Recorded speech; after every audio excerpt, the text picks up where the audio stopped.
Salve, salve, rapaz! Estamos começando aí o primeiro programa, o programa de estreia do nosso podcast do 1002. 1002 que já é um lugar aqui conhecido por vários aspectos, depende muito da experiência de quem vem, mas a gente costuma dizer que é um lugar onde você vai encontrar com o seu eu de verdade. E sem mais delongas, eu sou o Matheus, conhecido aqui como é que era o apelido, meus queridos? Boy Band. Boy Band, é isso aí. E, passo a bola para os meus outros confederados. A moto vai ser constante no nosso podcast, isso aí a gente já avisa, porque é meio inevitável e a gente decidiu por fazer uma coisa orgânica, pra ficar mais próximo de todo mundo também que vai estar ouvindo a gente. Então é isso aí, passando a bola para os meus queridos. Big Louie, você primeiro, Big Louie não tá muito concentrado, então vai ser... Oh, hi Mark! Hey Johnny! Fala, meus bacanos, aqui é o Marco, também conhecido como Mark. Oh, hi Mark! Enfim, é muito prazer estar aqui nesse programa número 1, programa de estreia do podcast do 1002. E agora eu passo a pelota para o Luigi.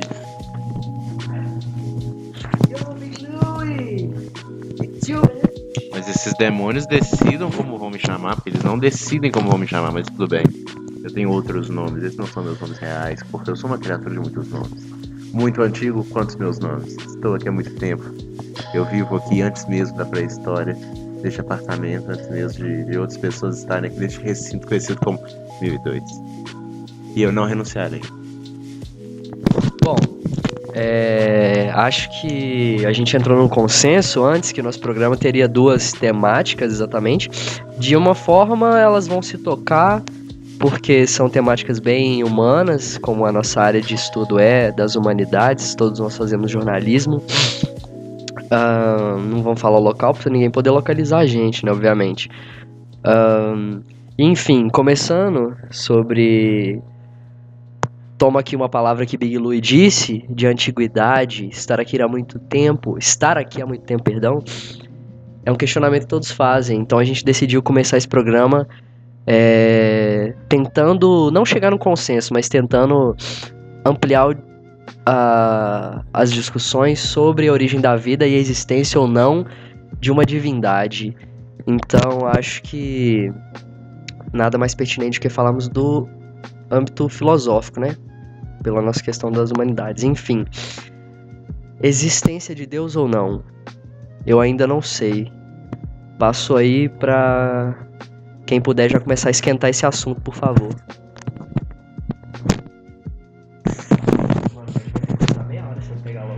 Presta atenção, viado. Respeita meu tempo de deslocamento para espaço. Ele não é o mesmo que o seu, tá? Ele que tá tentando me apressar, ele que criou esse monstro que tá aqui agora na minha mão. Vocês nem fazem ideia do que é isso. Acredito eu, assim, que a existência dos deuses, né? A origem dos deuses. Os deuses na Terra. Se Deus existe ou não. Tudo isso que contempla essa amplitude que é, né? A mística da divindade. Eu não sei dizer aí pra vocês ao certo o que é certo. Porque as coisas que são certas e erradas mudam com o tempo. Vamos partir de uma outra pergunta, então. A existência de Deus precede ou não a existência do homem? Fomos nós que criamos Deus ou Deus que se criou? Cara, essa é uma boa pergunta e eu acho que o homem criou Deus. Eu acho que foi simplesmente o homem não conseguia entender porque certas coisas aconteciam e ele criava essas respostas. Ele imaginava o que poderia ser e pra mim é isso. Tipo, por exemplo, não sei se os Guaranis, os índios Guaranis, não sei se são eles, mas eles têm o deus Tupã, que é o deus do raio e do trovão. Então, tipo, eles explicam fenômenos da natureza através de Deus. Então, eu acho que é isso. Pra mim, eu particularmente não acredito na existência de Deus. Acho que ele foi uma invenção humana. Acredito eu que os deuses têm uma relação complicada com a humanidade.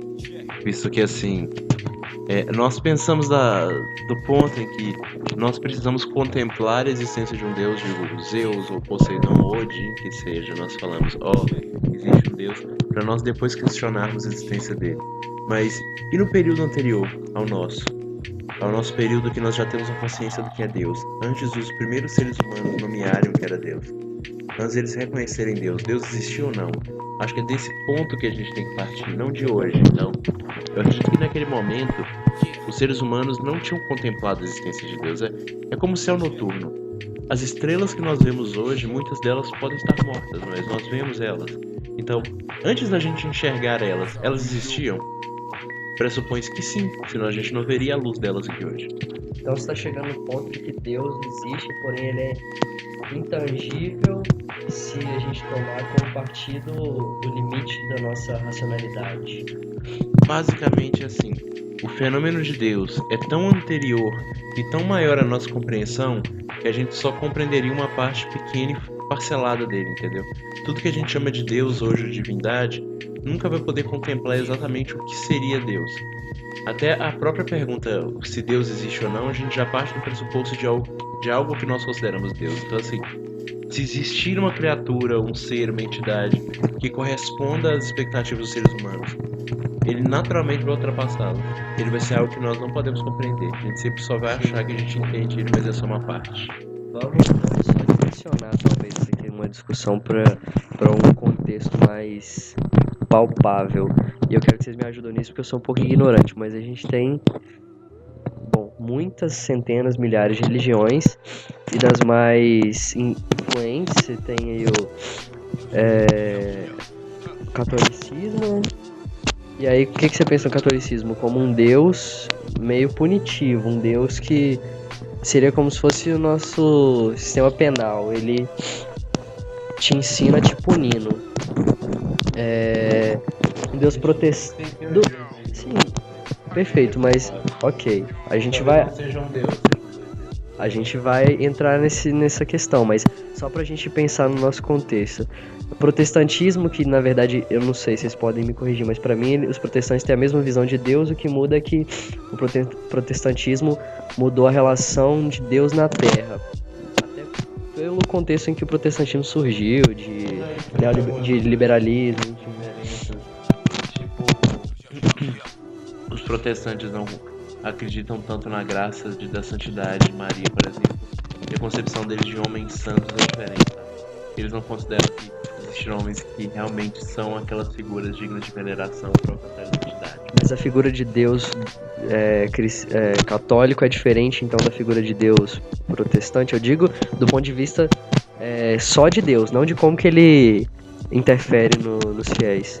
Sim, também tem a visão católica, ela pauta mais no Deus Jesus Cristo e nos feitos dele na Terra. Deus nessa concepção de Jesus Cristo. A visão protestante fala de Jesus Cristo, mas ela prega muito mais as promessas de Deus e as conquistas que vêm com o fim, entendeu? Seja com a vida eterna ou com a chegada do fim dos tempos. Elas são muito mais escatológicas. A Igreja Católica, ela tenta pensar mais no lado prático da vida de Jesus, sabe? A doutrina dela é mais para o viva a pobreza, compartilha, essas coisas, a humildade. Você vê isso muito claro na figura, por exemplo, do Papa Francisco, que está aí. Mas nas igrejas protestantes já tem uma outra lógica também de encarar a materialidade da vida e para eles todas as pessoas podem fazer milagres, entende? Basta ter a fé vai trazer os milagres. Perfeito. É que eu penso que o protestantismo ele se molda muito mais de acordo com a necessidade do fiel do que da perspectiva divina. Tanto que você vê aí várias formas de protestantismo, quadrangular, batista, pentecostal. Então, mas essas igrejas diferentes, elas mudam da perspectiva do homem, da mulher, né? Vamos tentar usar termos mais inclusivos, exatamente. E não da perspectiva divina. Mas aí, por outro lado, você tem o budismo, em que a figura divina do budismo já não é, vamos dizer assim, tão punitiva quanto a figura do Deus católico. A diferença de budismo. Existem budismos que têm teísmo e tem budismos que não são teístas. Eles não têm uma deidade central ali para eles chamarem de Deus ou deidades. Alguns têm sim, mas são as variantes do budismo, sabe?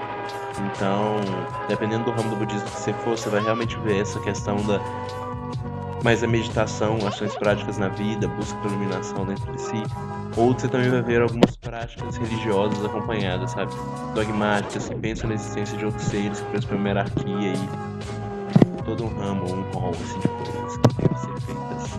E isso a gente vai começar também a perceber que essas são regiões mais conhecidas da parte ocidental, e se for levar em consideração a religiosidade oriental, já são outras perspectivas, como o judaísmo, islamismo, hinduísmo, tipo, muitas religiões extremamente distantes da nossa realidade. E aí também entra uma questão. Isso.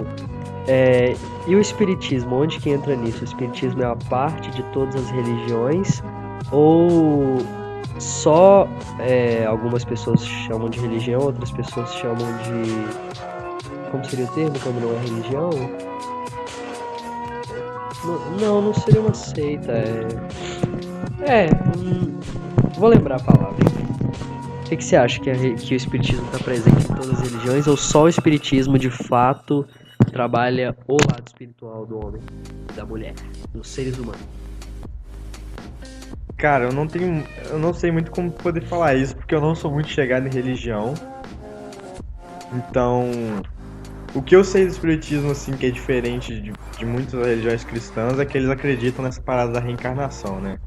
Tipo, você tem vidas passadas e que você tá constantemente reencarnando no corpo de outra pessoa. Eu não sei se ele... Oi. Pode falar. Não, é porque agora eu fiquei curioso. Sobre a questão da reencarnação, entendeu? Essa questão que você falou corpo de outra pessoa, mas no caso vai ser seu corpo, sabe? Tá, sim. Como outra pessoa, na verdade. Então, aí o espiritismo, que eu saiba, é a única religião cristã que trabalha com isso. Então eu acho que é interessante você pensar nisso, porque por que ela é a única que tem essa característica de acreditar no renascimento? De onde que surgiu isso? De onde que eles pegaram? Qual religião que influenciou nisso? Eu não assim, né, não vou poder falar em dados, mas eu tenho muita convicção de que a encarnação já tá presente muito antes do espiritismo ter desassociado das outras religiões e ter se tornado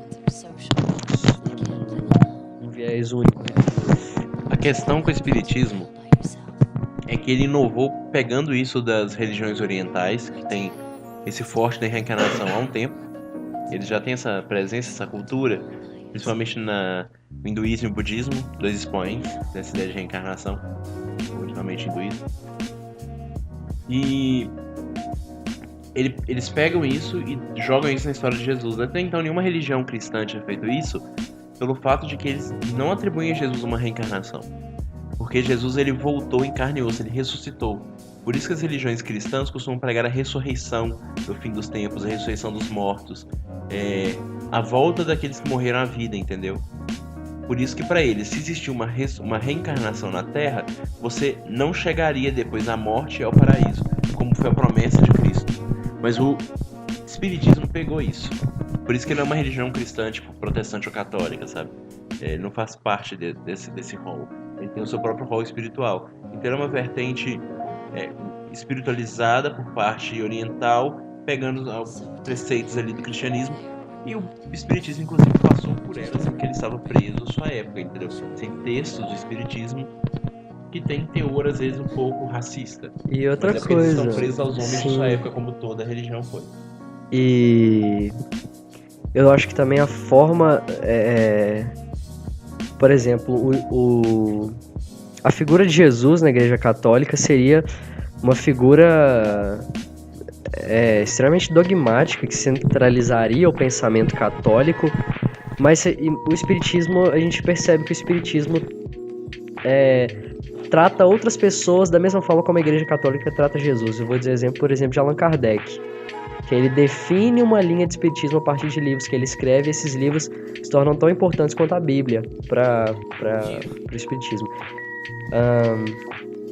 Eu acho que das minhas experiências de religião, o espiritismo foi uma religião que eu agradei, embora eu me sinta mais do lado do Mark na questão de crença, mas as práticas aqui mundanas, assim, físicas que o espiritismo faz, para mim, foram muito mais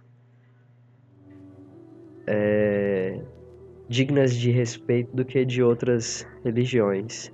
Talvez também porque outras religiões são muito mais antigas e deu tempo delas fazer mais merda, né? Não sei. Então eu vou te fazer a pergunta que todo mundo faz, Marco Antônio. Se você não acredita em Deus, quando você morrer, você vai pra onde então? Cara, isso é uma pergunta pesada, porque eu acho que é simplesmente vácuo, mano. Você não vai existir mais, mano. Simplesmente é isso. Você nem vai ter consciência, tipo, você nem sabe que você morreu. É simplesmente você para de existir, tipo. Você não. Sei lá, mano. É como se o computador desse pau, fraga, tipo. Acabou, mano. Não tem mais nada. E aí então a gente veio do Big Bang, então. Supostamente, que seria um acidente. Que aí justifica toda essa história, né? Foi tudo uma casualidade, Sim, certo? sim. Eu acredito muito nisso, tipo, que tudo acontece por acaso, Sim. tipo, simplesmente acontece. O que às vezes eu penso é o seguinte, que esse é um pensamento mais dos naturalistas, pessoas que vem inclusive dos primeiros filósofos, né? Que eram filósofos que empregavam sentido nos elementos, enfim, queriam explicar as coisas elementares, não simplesmente onde a gente vê quando a gente vai. Mas aí eu acho que essa galera de uma vertente mais natural, elas geralmente acreditam que a presença de Deus está nas coisas, nas escolhas, enfim. E aí às vezes eu concordo com eles quando se fala do início do mundo, porque você pensa no Big Bang. Vamos dizer assim, o que era o mundo, supostamente, que a gente não sabe se é um vácuo ou se já era uma coisa que enfim, vivia numa homeostase, que não fazia com que esses acidentes acontecessem. Então, tipo, alguma coisa, alguma ocasionalidade tem que ter acontecido para esse mundo desestabilizar. Se você parte do pressuposto de que esse mundo é estável desde quando ele existiu, ou talvez ele nunca existiu, né? Ele sempre foi estável, alguma coisa tem que ter tido vontade para ocorrer essa casualidade de ter acontecido o Big Bang, às vezes eu penso. Ou se não, os físicos poderiam muito bem estar calculando quais as possibilidades de acontecer mais Big Bang. Já aconteceu uma vez por vez. O que você pensa? Mano, você me pegou aí. Essa coisa, tipo. Eu acho que, tipo, eu acredito que pode ter sido alguma coisa que fez isso tudo dar início, fraga. Mas eu não acho que isso tem tanta influência nas nossas vidas. Tipo, pode ser, sei lá. Porra, aí É como se ele não tivesse vigiando a gente como... Exato, tipo, ele simplesmente fez isso. Nem é, tipo, algo consciente. Pode ter sido algo que simplesmente fez porque fez. E, tipo... Aí, tipo, as leis do universo são baseadas na ocasionalidade desse cara. Dessa entidade, dessa coisa. Eu acho que é tipo isso. Não é algo consciente que fez isso porque tem muita informação e sabe que isso é o certo a se fazer. Eu acho que faz muito sentido. Inclusive... Bom, vou passar pro Luigi aqui, porque com certeza ele tem mais alguns assuntos pra divagar sobre a existência da humanidade. Acho que a gente pode entrar, talvez, já na questão do game, que a gente zerou aí em trio, e que questionou muito essa questão da consciência, da existência. Luigi, as máquinas vão dominar o mundo ou não? Como é que ficou aí na sua cabeça isso? Amado, a questão toda é o seguinte: nós somos máquinas que podem pensar. Somos máquinas que entendem que são máquinas. E nós estamos em um software de alto desempenho. Veja só. O universo, uma das teorias hoje mais sofisticadas sobre a composição do universo, assume que ele exista por causa das cordas. E o que seriam as cordas? Seriam coisinhas ali em tamanhos inimagináveis para nós, que ficam vibrando. Dependendo das vibrações delas, elas compõem a matéria de diferentes formas. Então, ainda não é possível nem assim, vislumbrar ela, sabe, com os nossos recursos hoje em dia. Não consigo nem pensar assim em algo para poder falar delas. Mas o que eu ia dizendo é que é o seguinte: nós somos esse software de alto desempenho e ele é o universo. O universo é só um punhado de informação calculando ela mesma. Então, na verdade, por isso que a gente chama de vida, realidade, os diferentes conceitos que a gente cria eles estão dentro da simulação. Sabe quando a gente cria um jogo de simulação de casa, tipo The Sims? Você cria os seus Sims e você controla a vida deles, constrói a casa deles. Só que o universo é mais complexo que isso. Ele consegue rodar um programa tão complexo que ele pode definir as regras da física do universo. Ele pode definir os valores da gravidade. Ele pode definir tudo isso. Só que de tal forma que nós somos a simulação. Em escala do que a gente chama de escala real. De verdade, sabe? Com todas as magnitudes e tudo acontecendo. Por isso eu acredito. Ok. Por isso eu acredito que o universo, nessa grande escala, ele nos torna isso, essa máquina que se simula a si mesma. Então, mesmo se a gente pensa que um Deus ou alguma coisa tenha tido a vontade de criar a gente em primeiro momento, temos que pensar que o universo ele não precisa de ninguém ter criado ele para ele existir. A informação ela pode ter se rearranjado em um momento que a gente não pode definir, porque a existência de tempo nessa percepção ela é muito confusa, sabe? Não dá pra gente perceber isso mentalmente. Mas nesse momento, isso que eu chamo de momento, isso aqui aconteceu, esse universo. E nós somos isso, uma bolha que se inflou. Nós percebemos o tempo de um jeito, nós percebemos a velocidade de um jeito. Mas pro universo, toda disposição de informação no mundo todo, elas vão existir, entendeu? Então vai ter algum outro momento que essa informação vai dar origem para outro universo totalmente diferente. Em planos e dimensões que a gente não pode conceber. E esse momento pode ser um momento similar ao nosso ou não. Talvez a gente pode ter vislumbres dele, a gente pode encostar nesse momento. Ou talvez não. O que acontece é que a gente não pode se reverter no fluxo, sabe? A gente não pode voltar pelo caminho contrário. A gente sempre vai inflar de acordo com o universo. A gente sempre segue. Ele nunca corre um caminho contrário. Você acha que... vamos colocar aí outra teoria. Teoria dos multiversos. Realidades alternativas, enfim. Você acha que a gente pode pular de uma realidade para outra? A gente sempre está na mesma realidade? Talvez a gente possa manipular isso, eu não sei. O que você pensa da existência dessas teorias? A maneira como a gente se comporta na realidade é múltipla, sabe? Da mesma forma que somos nós que estamos vislumbrando a realidade, ou seja, nós contemplamos a simulação da maneira que nós podemos e ajudamos ela a se auto-simular, ela não tem observadores como a gente. Entende? Tipo, não tem ninguém observando ela para definir que rota você vai tomar, o que vai acontecer. Ou seja, não tem nada que controle o seu destino especificamente. Acontece que seu destino está dentro do rol das possibilidades. Todas elas. De tudo que pode acontecer dentro daquele momento que aconteceu. O momento inicial, que a gente chama de Big Bang. E dentro desse momento, você poderia fazer várias coisas agora. Você poderia estar pegando fogo, você poderia estar pelado na rua. Você poderia estar comendo um dogão lá em Madagascar. Mas você está aqui agora, fazendo isso. Luiz Por quê? brincando com a larica. Porque você... Aê, Luiz. Porque você faz várias escolhas durante esse percurso que vão te guiar pra cá. A todo momento, toda vez que você faz essas escolhas, elas interferem com todas as escolhas que influenciam nas outras coisas. E o que são escolhas? Dentro do seu limite de racionalidade e de observação, você mudar aquilo que você pode mudar. Então, tipo assim, eu não posso saber como uma corda vai fazer escolhas, porque eu não sou uma corda. Nem como um elétron faz uma escolha de passar no lugar ou não, porque eu não sou elétron. Mas eu sei como o ser humano faria escolhas. Então, talvez nós não tenhamos a percepção consciente, porque a gente vê o tempo linearmente. A gente não vê ele do começo ao fim, em forma cíclica. Então, por isso que a gente não perceba como controlar esse salto, entende? Ir para a realidade que você quer. Mas ele é possível. Ele acontece o tempo todo. Mano, isso Filosófico. É tipo aquela parada do Camus, né, velho? Tipo, absurdismo do Camus. Que basicamente ele fala que o ser humano nunca, tipo, ele fala mais no sentido da vida, fraga, mas é basicamente a mesma ideia de que, tipo, o sentido da vida, o ser humano nunca vai conseguir entender, tipo, saber o que é o sentido da vida. É algo que, tipo, tá acima da compreensão do ser humano. Eu sempre conto essa história, sempre quando eu vou tentar fazer que a pessoa compreenda esse raciocínio.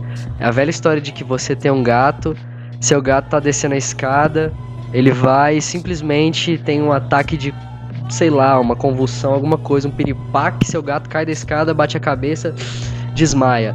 Você pega o seu gato, leva o seu gato no veterinário, o veterinário costura a cabeça do seu gato inteiro, mexe nele, revira ele. Acabou o efeito de drogas do gato, ele vai pra casa, você chega pro seu gato, acorda ele vai sair da caminha. O que seu gato entendeu disso tudo? Ele não tem o alcance de racionalidade que a gente tem pra entender o que aconteceu naquele percurso. Então ele simplesmente pra ele, um dia ele tava descendo a escada, ele dormiu, depois ele acordou na cama. Ele não vai ficar se questionando o que aconteceu nesse meio tempo, meu Deus, onde eu estive, hospital.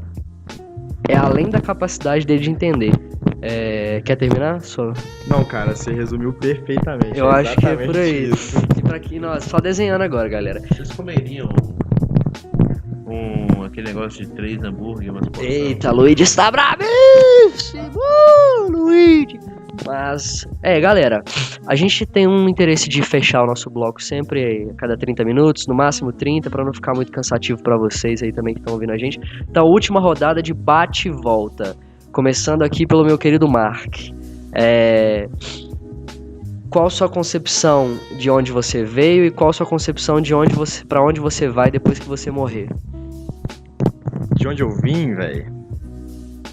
Cara...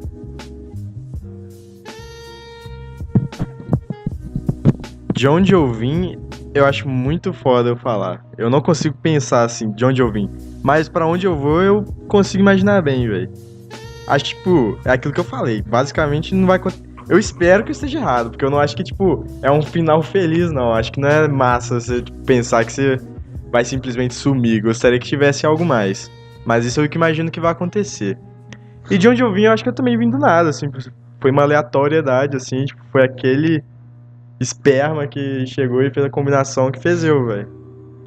Isso é incontestável, né? Mas assim, mais exatamente nessa questão de onde o ser humano veio. É engraçado que a gente não sabe pra onde a gente vai, mas todas as pessoas querem viver. Aqui salvo as exceções de que pessoas que estão com sua sanidade mental comprometida, obviamente. Uma depressão, que é um problema sério. Algum outro transtorno mental, ansiedade, enfim, obviamente que isso vai interferir. Mas pensando numa pessoa com suas plenas capacidades mentais, eu acho que essa pessoa vai querer viver assim como todo o resto da humanidade, independente de a gente sabe pra onde a gente vai. Eu continuo com a minha tese de que a gente veio de um acaso, mas esse acaso é sim uma entidade que pode estar ou não, pode estar congelada, pode estar... Mas aí, assim, por que você acha que essa entidade te faria ter alguma coisa depois? Exatamente, talvez me pareça, se eu fosse um deus, muito mais interessante, talvez até maquiavélico, criar eles e deixar lá, deixa eu ver o que vai acontecer, do que ficar botando meu dedo toda hora. Sim. Até porque se for ficar botando seu dedo toda hora, não vai ser uma descoberta interessante. Como que o cientista faz ciência? O cientista propõe uma hipótese e depois vai pesquisar em cima dessa hipótese para tentar, a partir de meios empíricos, comprovar aquilo. Ele não vai ficar botando a mão nele aquilo o tempo todo, manipulando, até porque se ele criou aquilo, seja ele sendo Deus criando tudo, ou o pesquisador criando uma pesquisa, um remédio, uma cura, enfim, ele tem que estar muito além da capacidade daquilo que ele está criando. E se ele está muito além, por que ele vai querer ficar botando o dedo dele? Porque o interesse é ver aquilo se desenvolver. Vamos dizer assim, você já tem as chaves pra zerar o game. Não tem graça se você zerar. Você tem que deixar agora outros contextos mentais.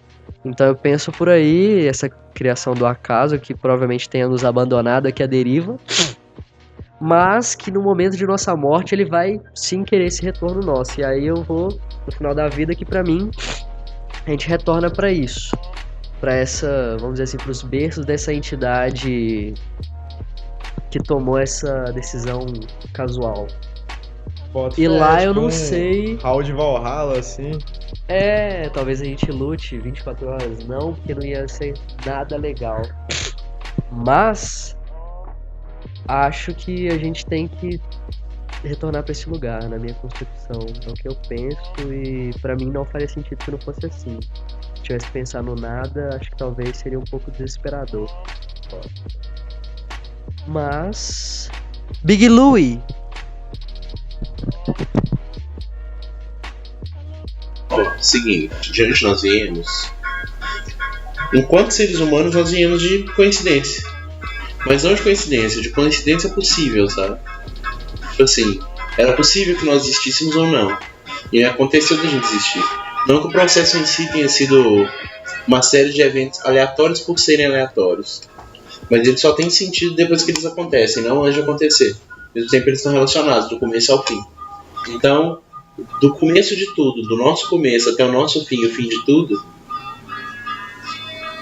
nós estamos sempre num ciclo. Então, depois que a gente vai, a gente ainda volta. Porque nós somos informação dentro dessa informação, entende? A informação que nos compõe, ela circula. Então, talvez nós vamos ser recompostos de novo no começo de uma outra história, em outro tempo, em outro lugar. Mas só que não vai ser você. Porque aquilo ali é só a sua informação que é combinada. Não é o você dessa experiência. Eu acredito que nada tem fim. Só que a nossa consciência aqui, nesse momento, ela é isso, é uma bolha. Explode uma hora. Perfect. Parece que nós vamos pedir uma larica, então vamos chamar o intervalo comercial, que obviamente não tem comercial, porque de capitalista já basta tudo que a gente compra. Então a gente amarra esse bloco com essas viagens aqui do 1002. E no próximo bloco a gente vai voltar continuar falando de humanos, continuar falando de nós, mas falando mais da questão dos relacionamentos, de como a gente se relaciona. Tem sido comum entre nossos amigos utilizar o termo gadar, né? Vários gadam. Quem não gada? Você já gadou? Já gadei. Você de casa também já deve ter gadado. Então você vai entender um pouquinho mais sobre o que significa essa expressão que tem dominado a mentalidade do jovem estudante da Universidade Federal de eu não vou falar de onde. Fechamos esse primeiro bloco e até logo! Fala, meus bacanos! A gente tá voltando aqui com o segundo bloco do programa do 1002, podcast do 1002, primeira edição. E a gente vai trazer agora como assunto pro segundo bloco gadar, relacionamento. Como é que é? O que é gadar? Por que as pessoas gadam? O que é gadar? Surgiu, né? Bom, como é o primeiro programa, então a gente deve estar definindo algumas coisas da questão de produção. Então a gente acabou de fazer a capa do programa e eu acho que isso é inspirador até pra gente estar falando dos assuntos. Eu acho que a gente vai sempre manter essa logística, né?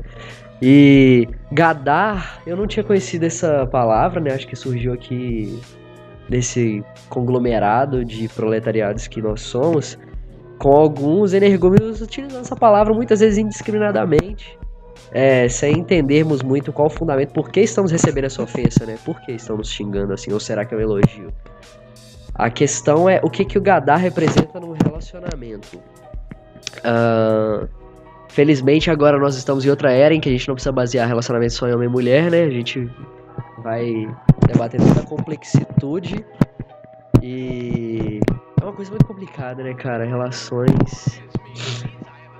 entre um ser humano e outro é estranho.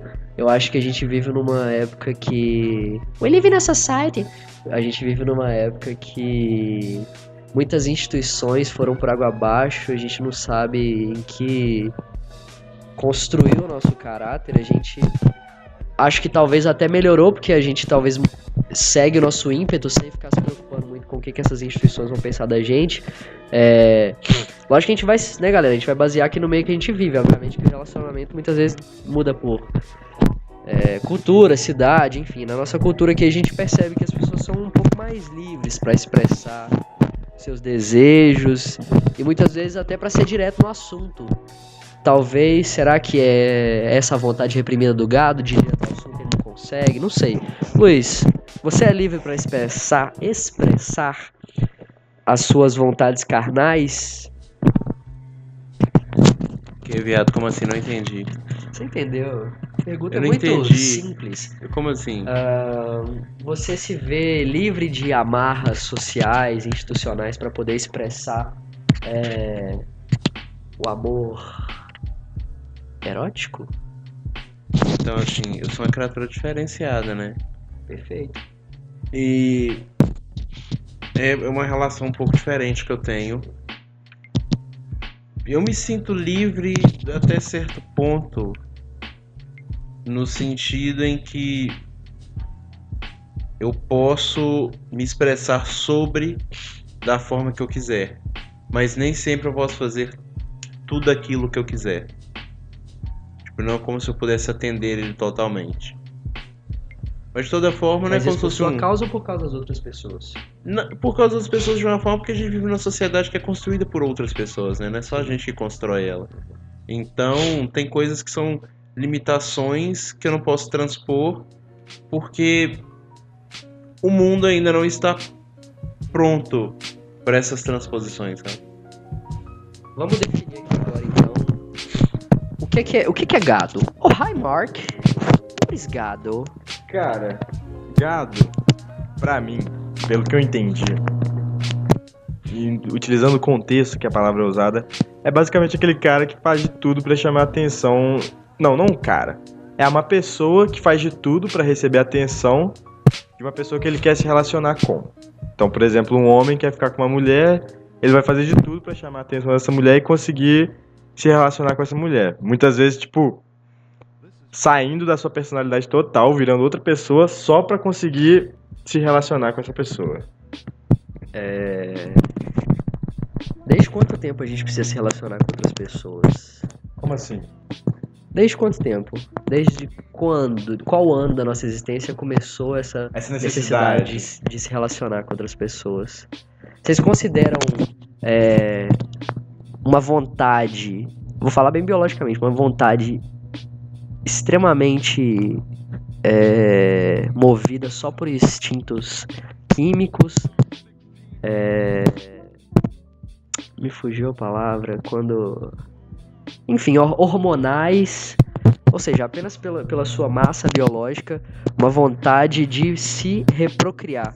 Existe essa vontade hoje em dia? Dá pra desconstruir que a gente não...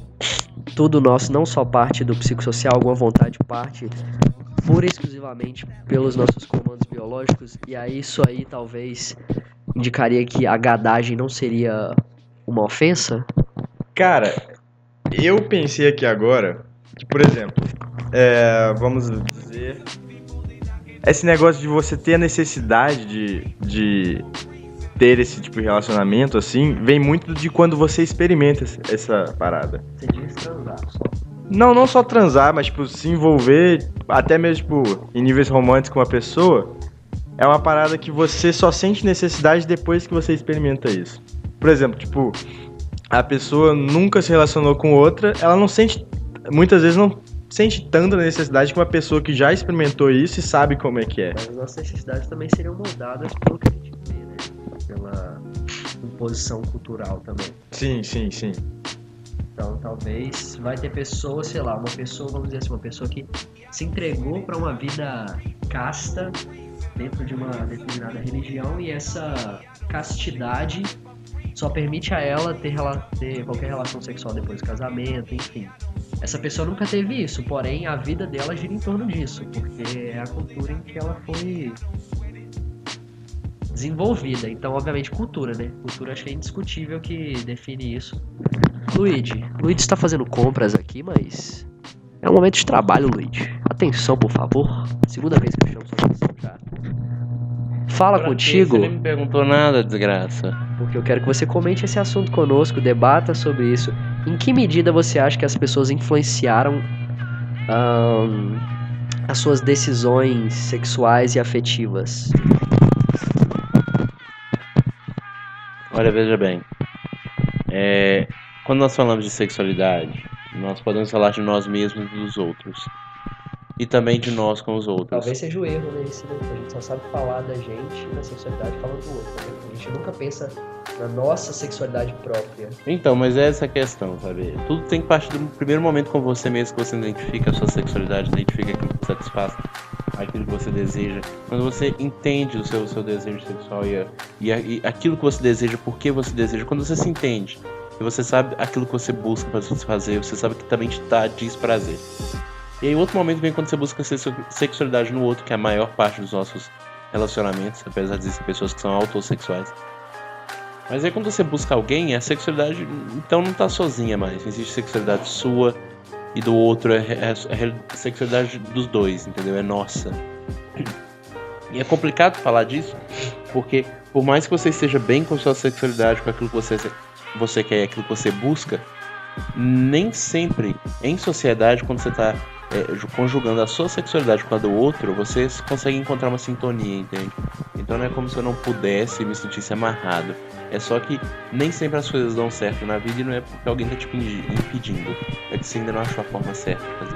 Tudo bem, então desconsiderando que exista amarras que te impeçam a definir sua sexualidade, sua afetividade, eu não sei por que caminho a gente vai. A gente vai pelo caminho de que a gente tem essa necessidade fisiológica, ou se a gente só tem a necessidade afetiva, sexual, no confronto com o outro, a partir da existência do outro, a partir de você tomar conhecimento da existência do outro e de você validar ele como um ser que está dentro do seu espectro sexual.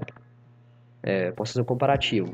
Se tiver só uma pessoa no mundo, essa pessoa vai desenvolver ou não os aspectos sexuais, porque considerando que ela não tenha contato com outros humanos, ou ela... Perdi o fio da meada. Eu disse que ela vai ou não vai desenvolver essa vontade, vai depender só dela, vai depender de outra pessoa. E aí mais além, porque talvez se depender só da biologia dela, será que talvez ela não vai se interessar por outros seres que habitem o mundo não sendo seres humanos? Porque é isso que eu te falei, o nosso espectro define, a gente se relaciona com humanos.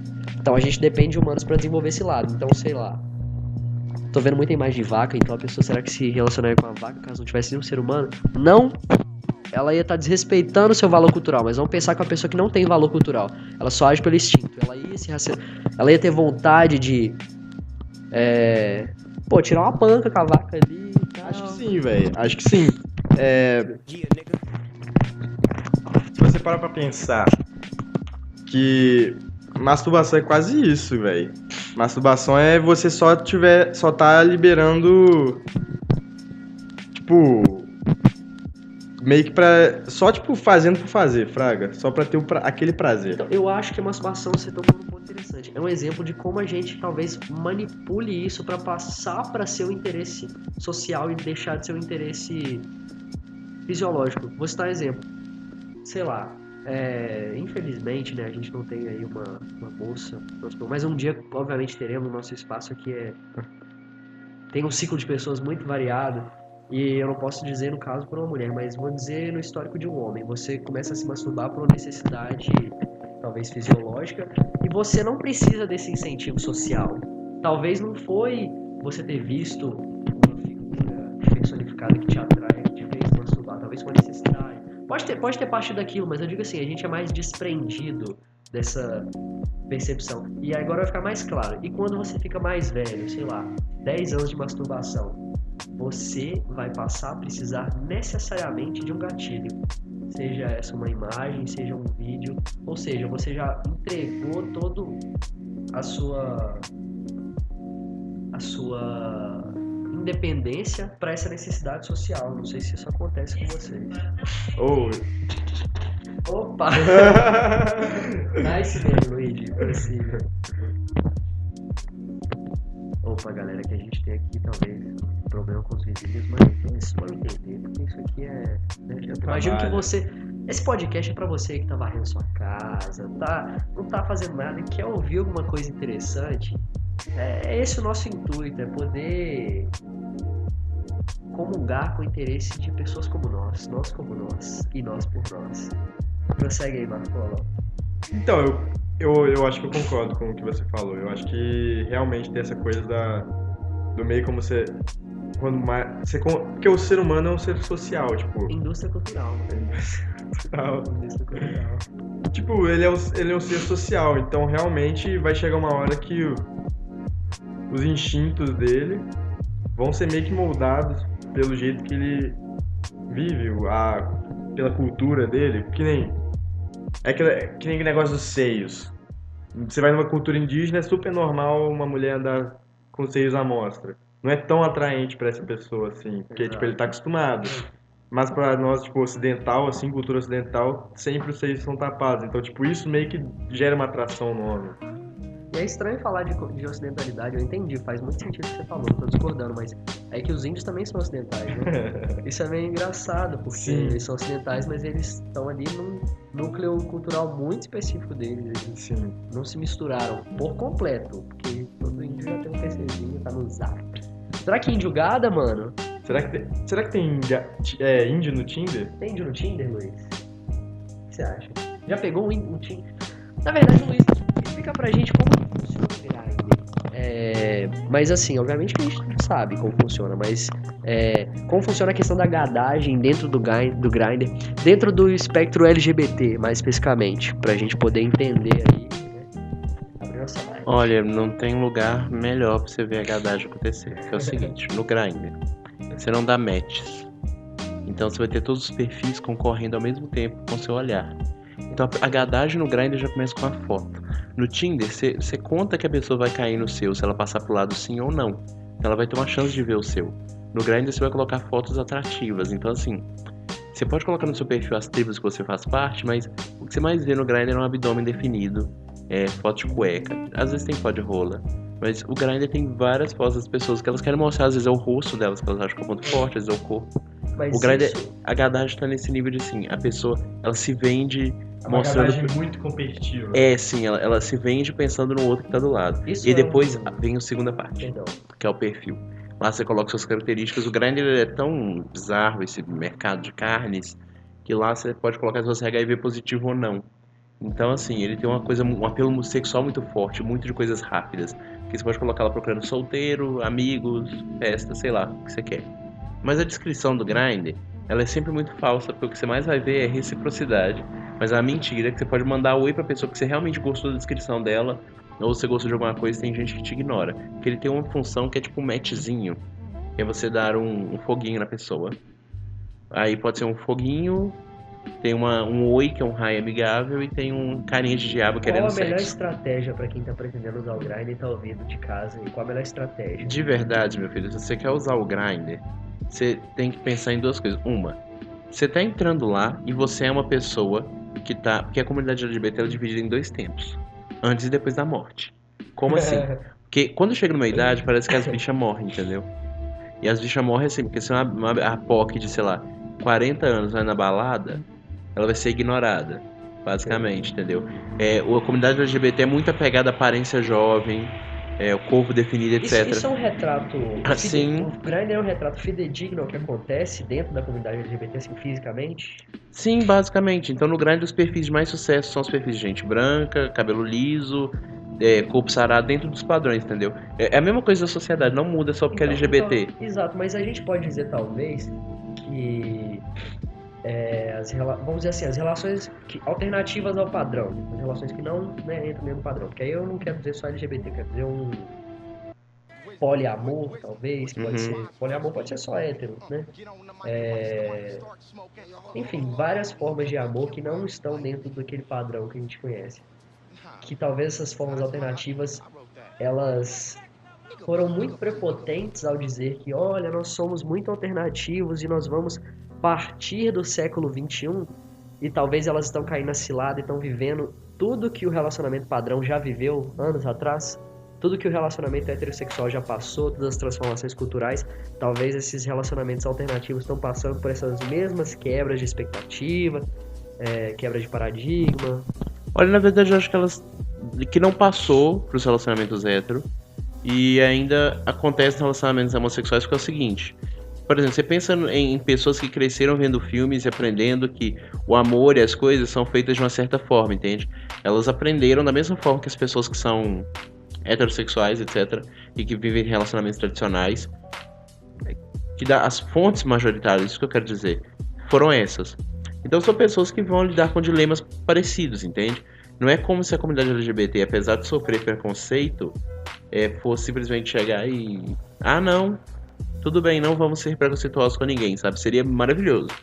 Só que da mesma forma que alguém que é judeu pode ser racista, alguém que é negro pode ser homofóbico, e alguém que é homossexual e vive um relacionamento de poliamor pode ter outros tipos de preconceito. Sim, também, né? as pessoas, elas sabem, elas estão desgarradas de certos compromissos que a gente acha que elas deveriam ter. Então, no Grindr, ele é o expoente máximo, sabe? Porque aplicativos mas é que tem uma coisa diferente. Aplicativos de lésbicas são muito diferentes. Eles não são tão sexualizados. O Grindr é muito sexualizado. Muito sexualizado. Será que é porque a sociedade, no geral, tipo, pelo fato do machismo estar tão presente nos homens, até mesmo os que estão no LGBT, eles têm ainda esse machismo muito enraizado? A gente pode parar pra pensar da seguinte perspectiva. Se tem uma mulher e outra mulher se beijando, a probabilidade de pessoas que estão à sua volta aplaudir aquilo é muito grande, porque até o cara machista, que é totalmente contra relacionamentos gays, ele vai achar aquilo pouco cena bonita, as mulheres se beijando. Agora, dois caras se beijando, ele vai ter que enfrentar várias trajetórias culturais que não aceitam esse tipo de comportamento e que vão denegrir aquilo. Acho que já as mulheres já encaram, tipo, as mulheres heterossexuais vendo outras mulheres se beijando, não vão encarar de tanta má forma quanto homens heterossexuais encarando dois homens homossexuais se beijando. Porque, obviamente, o homem é uma merda, mas também sem querer ser esquerdomacho para gadar em cima disso, né? É uma forma de gadagem eu dizer aqui que eu sou um esquerdomacho pra conseguir o dates. É uma forma de gadagem que tem acontecido. Exatamente. E garotas ouvintes, muitas vezes não, tá? Muitas vezes esse conceito de consciência que parece só pra gadar não é pra gadar, mas muitas vezes que parece que não é pra gadar, é pra gadar. Então, porque, na verdade, na vida, gadagem é complicado. Toda pessoa que pretende entrar no relacionamento tá gadando. Tá gadando. Porque você nunca faz nada sem pensar naquilo que você vai aparentar. E você muda. E aí, Hi Mark, anyway, how's the sex life? Vamos entrar nesse assunto, que a gente já falou muito de Grindr, né? Que nem é o tema, mas não deixa de ser interessante. Conta pra gente aí uma experiência sua com relacionamento com outra pessoa. Não precisa ser um relacionamento afetivo, mas um relacionamento que... Opa, a música aqui tá comendo. Um relacionamento que tenha te tocado nesse sentido afetivo. E também uma experiência que você tenha gadado. Se for numa cajadada só, melhor ainda. Calma, então é pra eu falar de um relacionamento que eu tive. Exato. Contar essa experiência da sua parte e também uma vez que você gadou. Mas o que você considera como relacionamento já? O que é relacionamento? Seu relacionamento com outro ser humano. Que envolva algumas características do relacionamento sério padrão. Entrega, contato por uma boa parte do dia, preocupação, consideração, enfim. Tá. E uma vez que você gadou, aí eu quero que você compare isso. Cara, é o mesmo exemplo, vou usar o mesmo exemplo para as duas perguntas. Eu tinha uma namorada, isso era novo, 2015, eu tinha 16 anos. Enfim, aí eu namorava ela, só que eu sempre, nessa época eu tinha uma confiança muito baixa, então ela podia fazer qualquer coisa que eu não queria sair desse relacionamento só pelo fato de que, eu tinha medo de que não ia arranjar outra pessoa, bota fé, é a única coisa, é melhor me... I've been there, mate, I've been there. É melhor eu ficar nessa merda do que não ter nada, eu pensava assim. E, chegou, eu aceitava qualquer coisa, ela brigava pra caralho, assim, por qualquer coisa, eu cortei o cabelo, ela pistolava comigo, era parada assim, fraga. E, mano, chegou uma hora que, simplesmente não deu mais pra aguentar e eu fui, peitei ela, fraga. Essas coisas são muito ridículas no relacionamento. Às vezes isso eu acho que nunca aconteceu comigo, talvez não, talvez quem tá vivendo relacionamento não pense nisso. Mas essas coisas muito ridículas quando acontecem, qual que é a sua posição? Por exemplo, a pessoa fala que não quer que você corte o cabelo, por exemplo, que é uma coisa extremamente ridícula. Quando você tá dentro do relacionamento, obviamente você não deve ter essa mesma percepção. Como é que é o seu julgamento quando você ouve isso?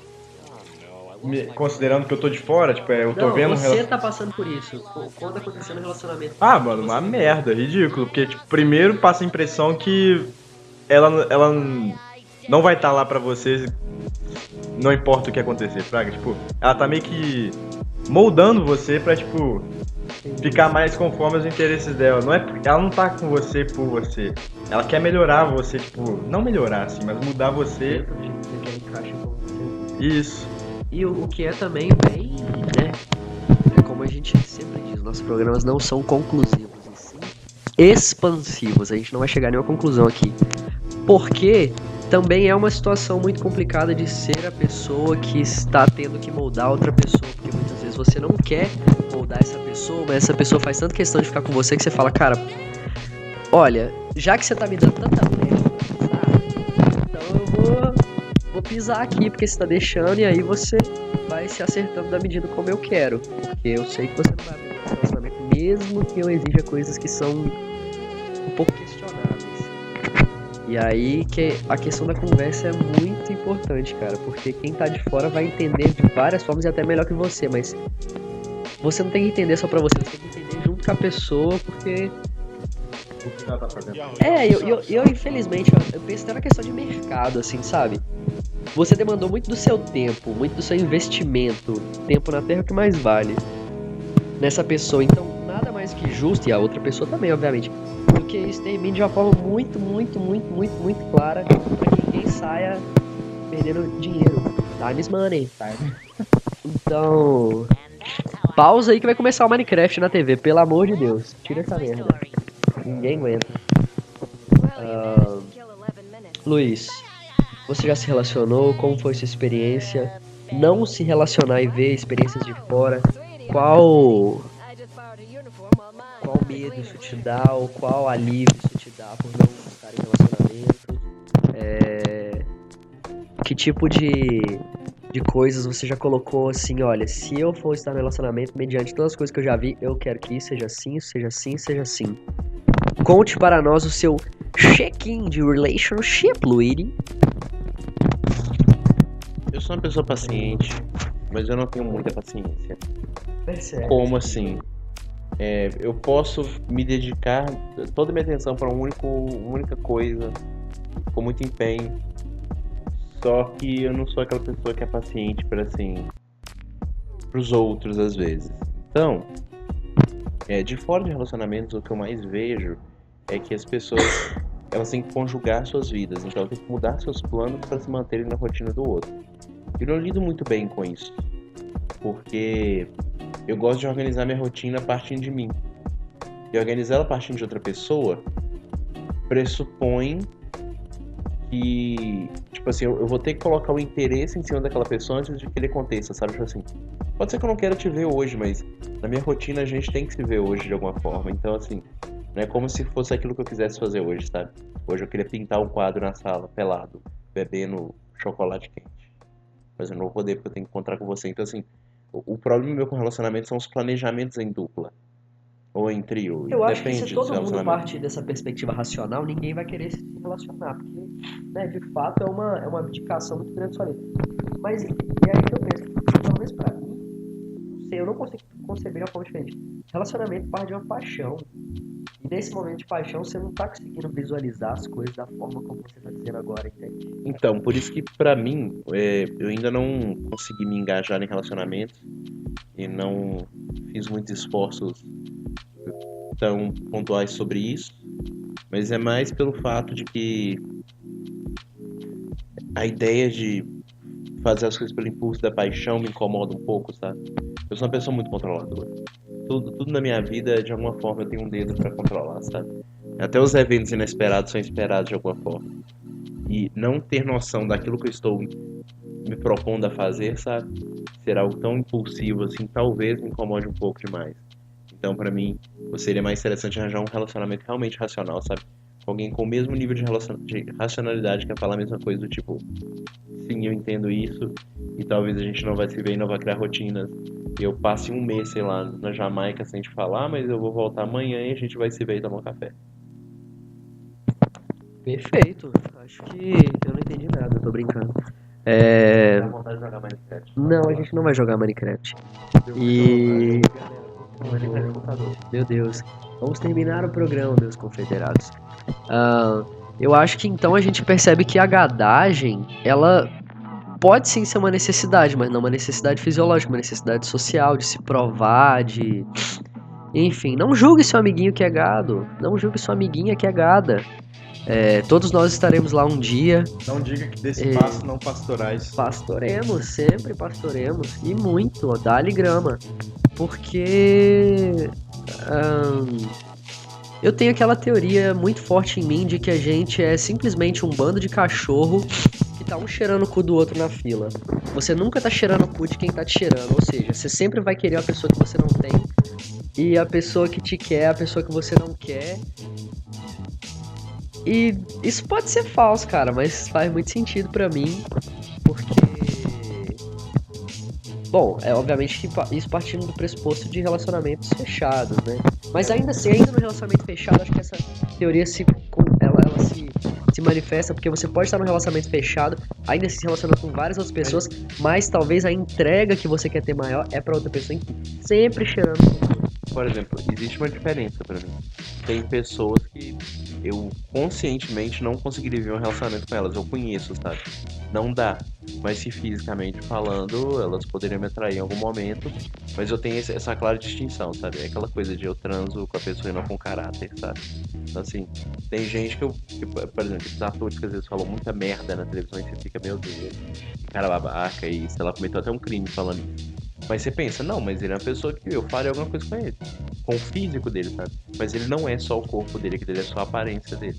Então, tem essa diferença também de pessoas que atraem, de pessoas que realmente cativam a sua atenção pra você querer alguma coisa. Numa outra conversa, né, de outro dia, eu e o Marcos estávamos comentando sobre como a gente percebe tudo isso é uma grande indústria cultural que induz a gente a se relacionar, induz a gente a transar com um padrão de pessoas específico.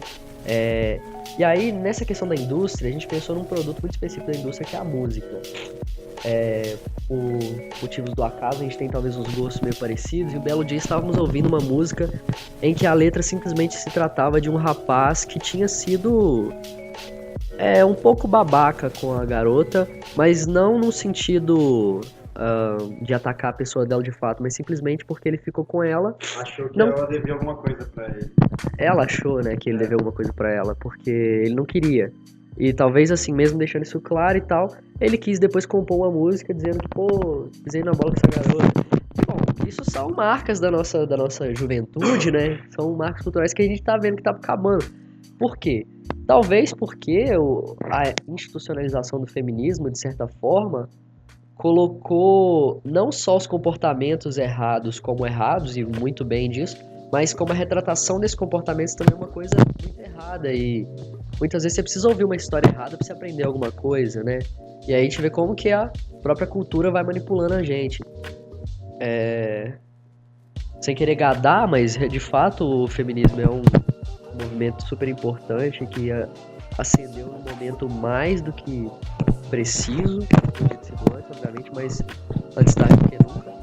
Mas essa institucionalização no raciocínio do homem, do pensamento feminista, muitas vezes faz com que ele pise em ovos para lidar com uma coisa que não é âmbito do feminismo, sabe? Uma pessoa se relacionar com a outra, simplesmente querer ter relações sexuais e não relações afetivas, não é uma discussão inerente única do feminismo, é dos relacionamentos em geral e como que as pessoas se relacionam e tal. E dizer que isso é um feminicídio, só querer transar, é uma parada muito pesada e que tá, de certa forma, manipulando os pensamentos atuais, né, Marco? Sem dúvida. Cara, não sei. A gente não critica, amor. Não. Mas é realmente essa questão. Você vê muito isso nem só no movimento feminista, mas muitas vezes certos comportamentos que são simplesmente falha de caráter da pessoa se tornam uma falha para o movimento em si, sabe? Tipo, é como se o movimento estivesse tomando a dor por algo que ele não devia tomar a dor. É simplesmente uma falha de caráter de um indivíduo. Perfeito. Não E esse indivíduo não precisa pensar que ele tá sendo machista por isso. Ele tá sendo talvez só um babaca. Sim, exato. E acho que assim, todo mundo merece ser ouvido, inclusive os babacas. É aquela história, eu prefiro ouvir merda do que não ouvir nada. Eu sei que a galera mais radical não é dessa. Se botar o Bolsonaro na TV já dizia. A melhor forma de você combater o Bolsonaro é ouvir o que ele tá falando, cara. Porque você dizer que ele só fala merda porque ele fala merda, você não tá sendo nada racional. Acho que é como moldaram nossa forma de ver relacionamentos, né? Isso aí em vários aspectos, e convidamos todos que discordam do nosso ponto para poder vir aqui conversar com a gente, debater com a gente. Isso aqui é na casa do povo, né, Big Louie? E, bom, pra terminar, a gente já excedeu de 1 hora, né? Mas a gente considera como um brinde, não vou cobrar hoje, não. A estreia, pá, vai de brinde. O relacionamento ideal, começando por você agora, Luiz. Como seria o relacionamento ideal pra você? Um relacionamento com uma pessoa que ela vai saber que tem hora que eu vou estar fazendo outras coisas e que não é pra ela me importunar ou me encher o saco, porque ela vai saber que eu tô fazendo várias coisas. Ainda mais quando eu tô com algum projeto que eu fico focado nele. É com uma pessoa que, tipo assim, ela vai ter uma relação que ela entende o meu tempo e o meu espaço, sabe? Que ela caminha num ritmo parecido com o meu. Então isso implica também numa pessoa que, por exemplo, se ela falar amanhã, eu vou ali transar com o nosso vizinho porque eu acho ele muito bacana, eu vou falar, pode ir lá, transa com o vizinho. Você não vai sentir ciúme. Não, eu vou continuar vendo televisão, vou fazer qualquer outra porra, porque minha vida não é só a vida da pessoa, entendeu? Ao mesmo tempo que ela vai entender que, tipo assim, eu tô, meu Deus, e hoje, um entregador de carta que eu não aguentei. Ela vai falar, tudo bem, de boa. Mas que não precisa ser comunicado nem nada, sabe? A vida livre. Literalmente, a gente pode estar do outro lado do mundo, a gente mantém a vida livre. É quase um contrato, sabe? É alguém pra, tipo assim, partilhar de planos. O que vocês iam ceder um pro outro, então? Sim, nossos planos.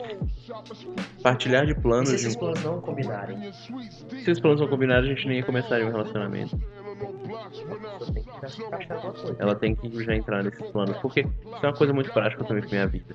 Encontrar uma pessoa que vai atender todos os meus desejos não vai acontecer. Então eu tenho que selecionar alguma coisa que eu possa encontrar nessa pessoa e que eu possa me agarrar a isso. Então essa uma coisa é justamente os meus planos de vida. Então, tipo assim, a pessoa que vai entender que nós temos momentos separados, que eu vou fazer uma coisa separada, mas ela já tem os planos em comum, sabe? Vai ser alguém que eu não preciso ficar forçando minha convivência para ser parecida com a dela. Nós já vamos ter planos em comum. Então nós vamos ser colegas de plano, colegas de time e colegas na vida. Bom, acho que o meu relacionamento ideal é bem romântico, Romeu e Julieta mesmo, cara. Parte de uma loucura, assim, que você fala, tem que ser essa pessoa. É parte da irracionalidade, não sei, eu sou muito adepto de coisas nihilistas, enfim, você só vai pela sua vontade, pelo ímpeto.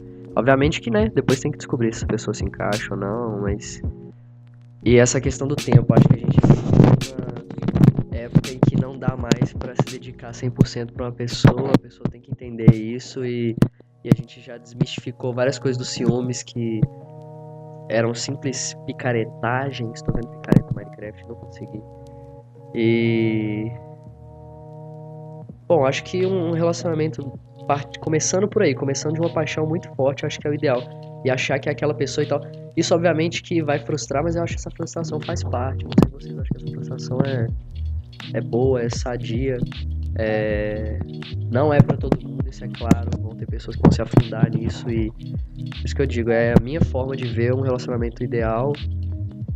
E não acho que a pessoa tem que partilhar os mesmos ideais de vida, mesmos sonhos. Acho que, sei lá, dá pra encaixar o sonho de cada um, mas a dedicação, sei lá, não sei se eu estaria disposto a estar em um relacionamento aberto nesse sentido, como o Big Louie disse.